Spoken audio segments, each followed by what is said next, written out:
I stopped right outside the private dining room and pressed my back to the cold marble wall. I didn't mean to eavesdrop.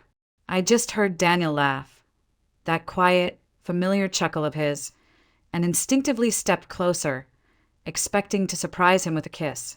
But then I heard her voice, sharp, measured, unmistakably his mother's. "Daniel, stop being so spineless. You're getting married. That apartment of hers? It's time she gave it up for the family." My blood froze. I didn't move. I couldn't. Inside that room, the man I loved and the woman who would soon be my mother-in-law were discussing my apartment, my life, as if I weren't real. As if I were just a line item in a spreadsheet they were trying to optimize. I felt my nails dig into the fabric of my clutch, and a low ringing started in my ears. It wasn't supposed to be like this.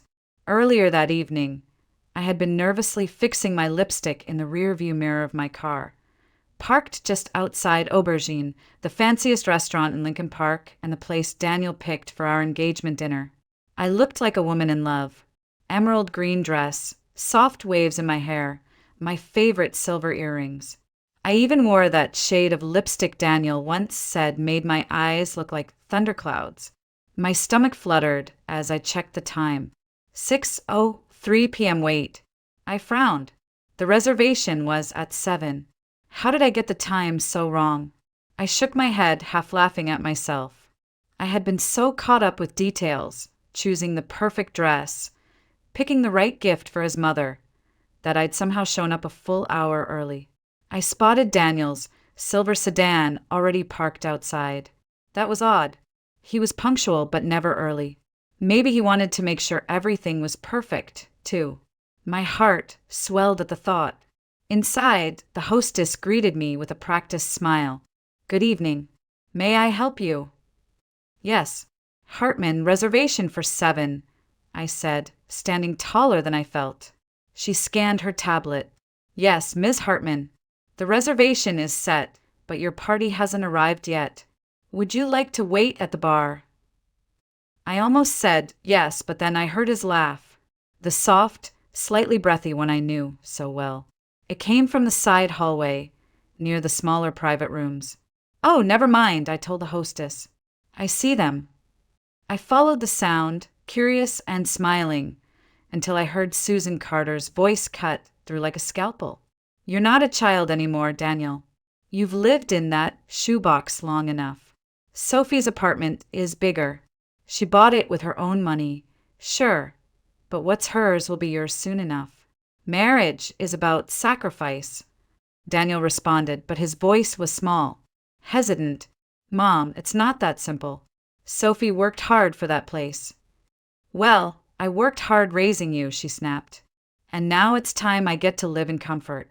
You think it's fair I'm still in that drafty little duplex in Cicero while your fiancé sips coffee in a luxury downtown condo?" I felt like I'd been punched in the chest. I pressed my hand over my heart, as if I could steady it. My lungs were tight. The hallway spun, just slightly. I backed away before they saw me, my heels clicking softly against the tiled floor. I murmured something unintelligible to the hostess as I passed, and stumbled out into the street, letting the cold autumn air slap me awake. Rain began to fall, thin and icy, and I stood beneath the awning, staring blankly at the silver sedan, Daniel's car, the one he'd driven me in so many times, with music playing softly and his hand resting gently over mine. That same car had brought him here early to scheme with his mother about how to take away the one thing in my life I had built with my own hands. I reached my car and sat in the driver's seat, gripping the wheel until my knuckles turned white. 3 years. That apartment had cost me 3 years of skipped vacations, second jobs, and eating dollar noodles. 3 years of refusing to ask my parents for help, of learning how to patch drywall and refinish wood floors. 3 years of telling myself I could do it alone, that I was worth investing in, and now I was a problem to be solved. I looked at my phone. Daniel had called twice. I didn't answer. I didn't trust what would come out of my mouth. Rage? Tears? Or worse, silence that screamed.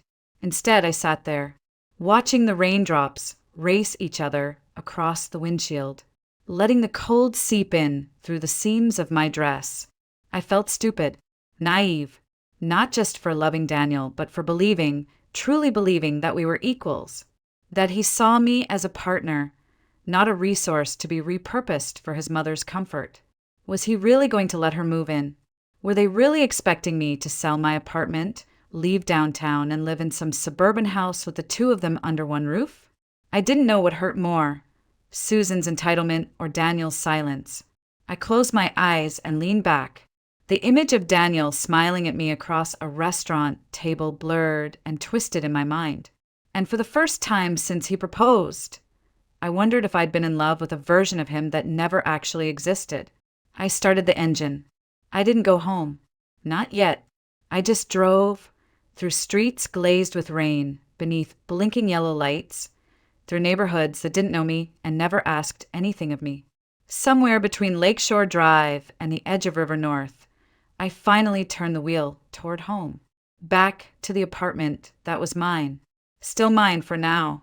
By the time I stepped inside my apartment, my soaked heels had begun to blister, and my dress clung to my legs like wet seaweed. I left them both by the door. The moment I heard it click shut behind me, something inside me unclenched, like the entire world could finally stop pressing against my ribs. This place, these walls, this light, this silence had cost me everything, and I would not let it go. I padded barefoot into the kitchen, lit only by the warm under-cabinet lights that I had installed myself. The floor still bore the faint scars of the first time I tried to lay tile, crooked and unsure. The bookshelf sagged slightly where I had drilled the anchors, too close to the edge. Every imperfection in this space was mine. Proof of effort, of stubbornness, of independence. I sat down at the dining table, staring at the empty chair across from me. That was where Daniel usually sat on Sunday mornings, scrolling through his phone while I made pancakes. The last time he was here, he talked about building a future, one that felt rooted in us. Not this, not some plan hatched between him and his mother behind my back. I pressed my fingers into my temples. Maybe I'd misheard. Maybe Susan was just speculating. Maybe Daniel would come to his senses. I wanted to believe that so badly it hurt, but my gut told me otherwise. I barely slept that night. The city outside kept breathing, sirens, buses, the occasional honk. But my apartment remained a pocket of stillness. A pocket I had carved out of chaos, and now they wanted to take it from me. The next morning, I stood by the window with a cup of bitter coffee, watching the mist rise off the pavement 5 stories below. I should have called Daniel, asked for an explanation, but I wasn't ready for his voice or for the way it might try to smooth things over. Instead, I called Susan. "Hi, Susan," I said, trying to make my tone light, like I wasn't shaking inside. "I wanted to stop by and see you today. I figured we should get to know each other better. After all, we'll be family soon." She sounded surprised, but pleased. "Well, aren't you sweet?" "Of course, dear. Come by around noon. I'll put on some tea." I got ready slowly, chose a soft, neutral sweater and a kneeling skirt. Light makeup, low heels, nothing that screamed confrontation. I picked up a bouquet of daisies and a box of chocolates on the way. I had a role to play. Susan lived in a narrow 2-bedroom duplex in Cicero. The siding was chipped, the porch creaked, and the hallway smelled faintly of lemon cleaner and nostalgia. When she opened the door, she was already wearing lipstick and a silky robe that tried too hard to look effortless. "Sophie, come in, come in. You look lovely." "Thanks, Susan. These are for you," I said, handing her the flowers and chocolates. "Oh my, you didn't have to," she cooed. "Come sit. I've got Earl Grey steeping." The living room was a time capsule. Plastic-covered furniture, framed embroidery on the walls, dusty porcelain figurines lined up on the shelf. Pictures of Daniel at every age. Daniel as a baby, Daniel at graduation, Daniel in a wrinkled prom tuxedo. No father in sight. I sat carefully on the edge of the couch, Susan brought over a tray with mismatched china cups and sat across from me, smoothing her robe. I have to say, I didn't expect you to reach out like this. It's mature, she said, eyeing me with thinly veiled curiosity. I just think it's important, I replied. We should understand what we're all stepping into. Susan smiled, but it didn't quite reach her eyes. Exactly what I've been saying. We danced around it for a while.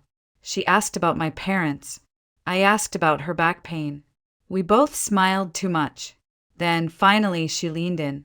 You know, Sophie, I was thinking about your place, she said, sipping her tea. It's lovely, but small. Not really built for a family. I let that hang in the air. You're probably right, I said. It's a one-bedroom. Cozy but tight. She nodded vigorously. And mine's too far out for Daniel's job. Not ideal. But if we sold both places, we could get a spacious condo. 3 bedrooms. Plenty of room. One for you too. One for me. Maybe even a nursery eventually. The words slid out of her mouth, so easily it was terrifying, as if she'd rehearsed them. I see, I said, keeping my voice steady. You've looked at listings? Oh yes. There's a beautiful one just off Pulaski. Big kitchen. Good schools nearby. I didn't ask who'd live where. I already knew.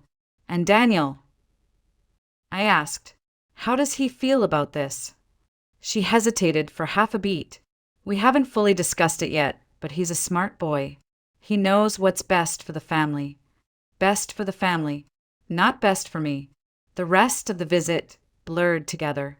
She showed me an album of Daniel's baby photos, talked about casserole recipes, made veiled jabs at my modern lifestyle. I nodded and smiled and kept my hand still in my lap. But inside, something was coiling tight. When I got back to my apartment, I didn't take off my coat. I sat on the couch, still holding my purse in my lap. This wasn't just about a house. It was about control. It was about erasing everything I'd worked for and wrapping it in ribbon labeled family. Daniel called that night. How was it with Mom? He asked, casual but cautious. It was informative, I said. She told me about the new condo plan. Oh, he said. Silence. Yeah, she mentioned it. She didn't just mention it, Daniel. She had listings, prices, blueprints. He sighed. She's just excited. She gets carried away. It doesn't mean, do you support it? I asked. More silence. I think it could work, he said finally. It would make her happy. And you'd get a bigger place. We'd all be together. We'd all be together. I hung up. I didn't sleep that night again. I lay awake, staring at the ceiling, counting the soft patterns of shadows that danced across the room as car lights passed outside. There was something quietly terrifying about how quickly love could shift into something else, something calculating. I kept hearing Susan's voice. 3 bedrooms. One for you. One for us. One for the baby. And Daniel's voice, softer but worse in its own way. We'd all be together. By morning, I knew what I had to do. If I confronted them emotionally, I'd lose. They'd twist it into guilt, into shame, into responsibility. No, this had to be done with control, with clarity. So I called Daniel and invited him and his mother over for dinner. My voice was light, almost cheerful.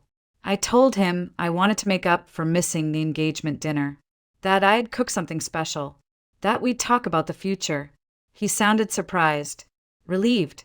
She'll be thrilled, he said. She felt bad about the other night. I didn't answer that. I was already planning the menu. I cleaned my apartment like I was preparing for battle, polished the silverware, dusted the baseboards, lit candles I'd been saving for some other occasion. Something about making the place perfect gave me the illusion of control. Then I cooked. Not just food, an entire performance. Salmon in parchment, asparagus with lemon zest, homemade lemon tart for dessert. I set the table with my best china, real cloth napkins, and a small bouquet of hydrangeas in the center. The apartment smelled like warm citrus and thyme. It looked like a Pinterest board, And on the counter, just out of sight, I placed the small black voice recorder I used for meetings at work. At exactly 7, the buzzer rang. When I opened the door, Daniel was holding a bouquet of roses. Susan had a box of chocolates. Both wore overly bright smiles that didn't quite match their eyes. "Wow," Susan said, looking around. "You've really made this place shine." "Thanks," I replied, taking their coats. "Please sit." We started with small talk. Susan raved about the asparagus. Daniel complimented the wine. We laughed politely. For a while, everything felt oddly normal. Like nothing had ever been said. Like no plans had been made in secret. And then, somewhere between the salmon and dessert, Susan leaned forward and said, "I stopped by that condo again today. The one off Pulaski? It's still on the market." Daniel looked down at his plate. I folded my napkin slowly. "That's great," I said. "But before we talk about condos, I'd like to play you both something." Susan blinked. "What do you mean?" I stood up, walked to the kitchen counter, and picked up the recorder. Then I pressed play. Susan's voice filled the apartment, crisp and clear. She bought it with her own money, sure. But what's hers will be yours soon enough. Marriage is about sacrifice. Daniel's reply: "It's not that simple. Sophie worked hard for that place." Susan again: "Well, I worked hard raising you." The room went silent. The only sound was the faint click of the recorder ending. When I looked up, Susan's face had gone pale. Daniel's eyes were wide with disbelief. "Where did you get that?" he asked, voice barely above a whisper. "I was early. At the restaurant," I said. "I heard everything. And then I recorded the rest when I came back. I needed to be sure I wasn't imagining it." "Sophie," I held up a hand. "Don't. Please. Just let me say this once." I turned to Susan. "You weren't just dreaming out loud. You had a plan, a timeline. You even knew the realtor's name. You've been planning this for longer than I've even been engaged." She tried to speak. I didn't let her. "You see this apartment? I didn't inherit it. I didn't marry into it. I earned it. Every inch of this space is mine. From the creaky floorboard in the hallway to the paint chips I cried over when I couldn't afford a contractor." Daniel stood up. "Sophie, we just wanted to manipulate me into giving up my independence," I snapped. His shoulders slumped. "It's not like that." "Then what is it like?" I asked, because from where I'm standing, it looks a lot like you planned to wear me down. Like you thought if your mom asked and you stayed silent, I'd eventually fold. Susan stood, too. "Don't be dramatic. We were just trying to build a future together." "No," I said. "You were trying to build a house with my bricks on your terms." I turned back to Daniel. His face was flushed, his jaw tight. He looked nothing like the man who once brought me coffee after my all-nighters. Nothing like the man who told me he admired my strength. "Let me ask you one thing," I said quietly. "If I said I wasn't going to sell, if I refused to move out of this apartment, would you still marry me?" He hesitated. His mouth opened, then closed again. I don't know." And that was all I needed to hear. I walked to the credenza near the window and pulled out a small white envelope. I handed it to him. He looked confused, then opened it. Inside was the engagement ring he hadn't even gotten the chance to give me properly. "Sophie, I think this belongs to you," I said. "It's a lovely ring. Just not for me anymore." Susan gasped. "You're breaking off the engagement over this?" "I'm protecting what I built," I said. "And I'm choosing myself. For the first time in a long time." Daniel didn't try to stop me. He just stood there, holding the envelope like it had suddenly become heavier than his own conscience. They left a few minutes later. Susan didn't say goodbye. Daniel looked at me one last time, and for a moment I saw the man I fell in love with. But I also saw the man who would never be able to stand up to his mother. Not for me. Not for us.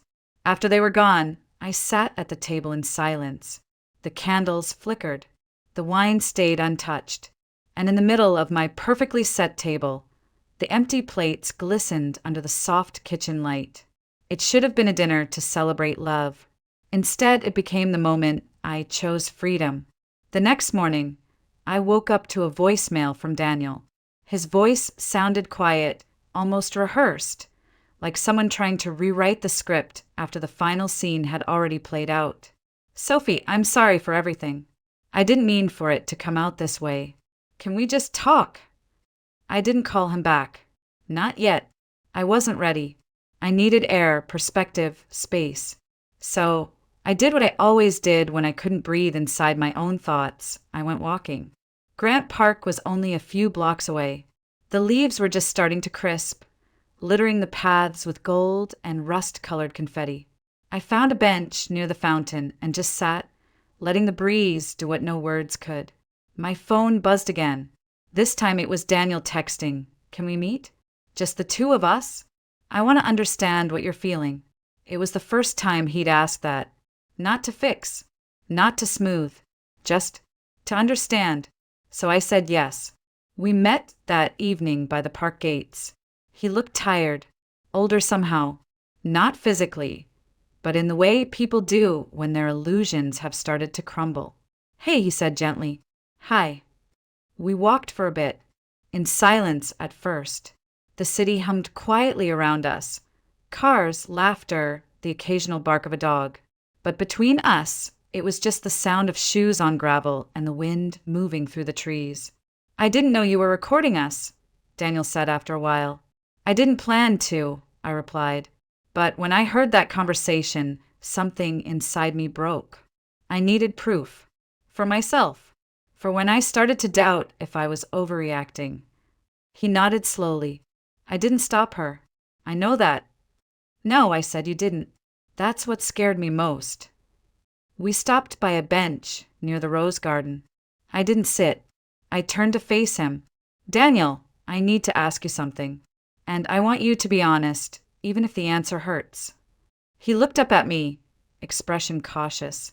If I hadn't said anything, if I'd just gone along with it, sold the apartment, moved out to wherever Susan wanted, would you have been okay with that? He hesitated, just long enough to answer the question before he opened his mouth. I think, yes. I would have told myself it was for the best. I nodded. And if I say I'll never agree to that I won't sell, won't move, won't live under someone else's rule in a home I paid for alone, what happens then? He sighed. Then we'd have to figure out another plan. No, I said, you'd try to convince me. Again and again. And maybe not today or next week. But eventually you'd resent me for not giving in. He shook his head. That's not fair. Isn't it? I whispered. Every time your mom hinted, you stayed quiet. Every time she made decisions for us, you let her. And when I finally said no, you didn't defend me. You just asked me to consider her feelings. She's my mom, Sophie. And I'm supposed to be your partner. He flinched. I didn't stop.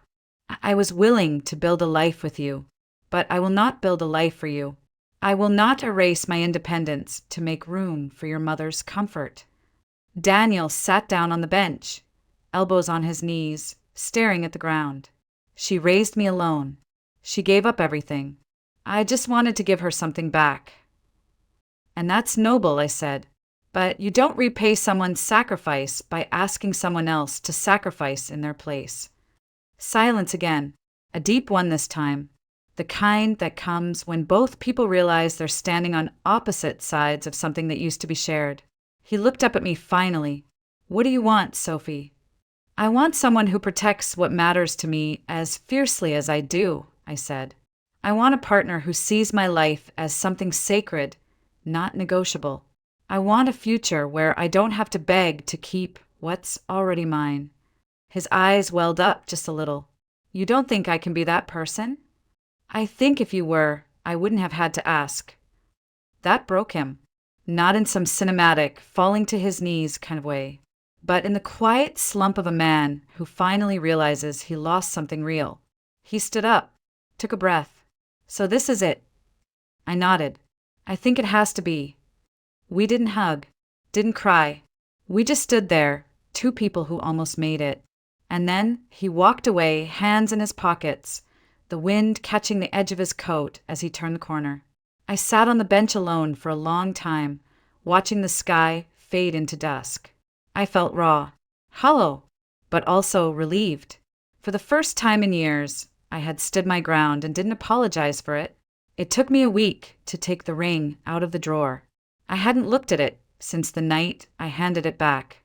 I tucked it away in the velvet box it came in, slid it behind old receipts and expired coupons, like I could bury the memory of it under things that no longer mattered. But memories don't work that way. They don't stay buried. One morning, I found myself holding it again, just standing in my kitchen in an oversized sweater, sunlight pouring in across the tile. And suddenly there it was, that delicate white gold band, the solitaire diamond, simple, elegant, exactly my taste, or what Daniel believed was my taste. I turned it over in my fingers. It didn't sparkle the way it used to. Maybe it never had. I didn't cry. I thought I might, but there was a strange calm that came over me, a finality. This ring had never touched my skin long enough to mean anything. It wasn't part of a promise. It was part of a plan, a strategy, a soft-spoken negotiation that came with strings I hadn't seen until they began to tighten. I placed the ring back in the box. Then I picked up my phone and called the jeweler. The woman on the line recognized my name. "Of course, Ms. Hartman. We can assist with a return or consignment sale. Would you prefer to come in person?" I smiled faintly. "Yes, I think I'd like that."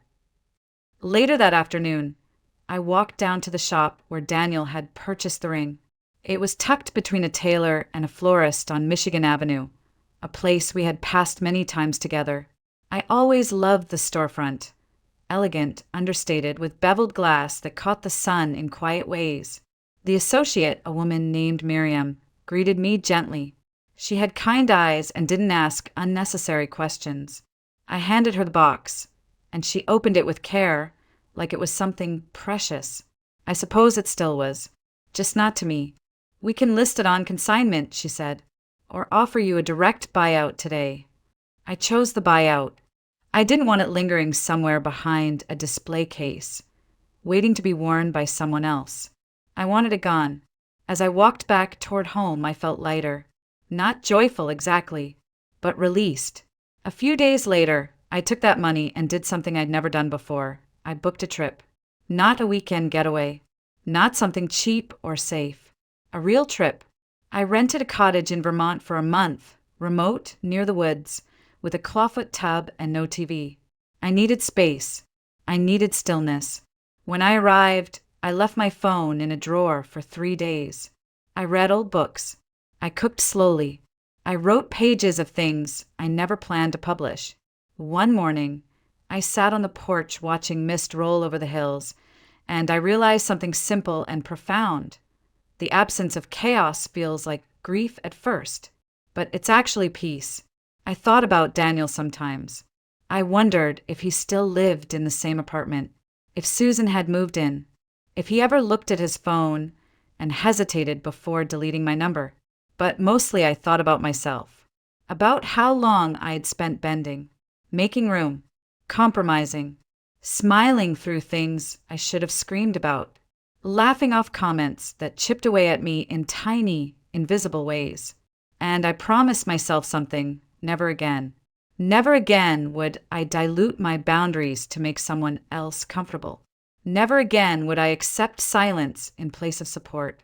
On my last night in Vermont, I wrote a letter I didn't send. "Dear Daniel, you were never cruel. That's what made it harder. Cruelty is easy to walk away from, but quiet dismissal, soft manipulation, careful pressure dressed up as love, that's harder to name and harder to fight. You didn't hurt me with words. You hurt me with silence, with the way you let your mother speak for both of you, with the way you expected me to give without being asked. You made me feel like I was too proud, too protective, too selfish. But all I wanted was to protect the life I had built, something no one had ever handed me. And in the end, I didn't walk away because I stopped loving you. I walked away because I finally started loving myself. I hope someday you understand that difference. Sophie, when I got home to Chicago, the city looked different. Not because it had changed, but because I had. I didn't go looking for someone new. I didn't try to fill the silence. I let it live beside me. I started going back to the things I'd neglected. Painting again, joining a yoga class, calling my sister on Sunday mornings just to talk about nothing. One evening, I passed by a couple standing outside Aubergine. She was wearing a green dress. He was holding a velvet box. I didn't stop. I didn't stare. I just smiled gently and kept walking. Because my story didn't end at that restaurant. It didn't end in an apartment or a phone call or even on a park bench. It began when I stopped shrinking. When I took the ring I never wore and turned it into a door I could finally walk through alone but never lonely.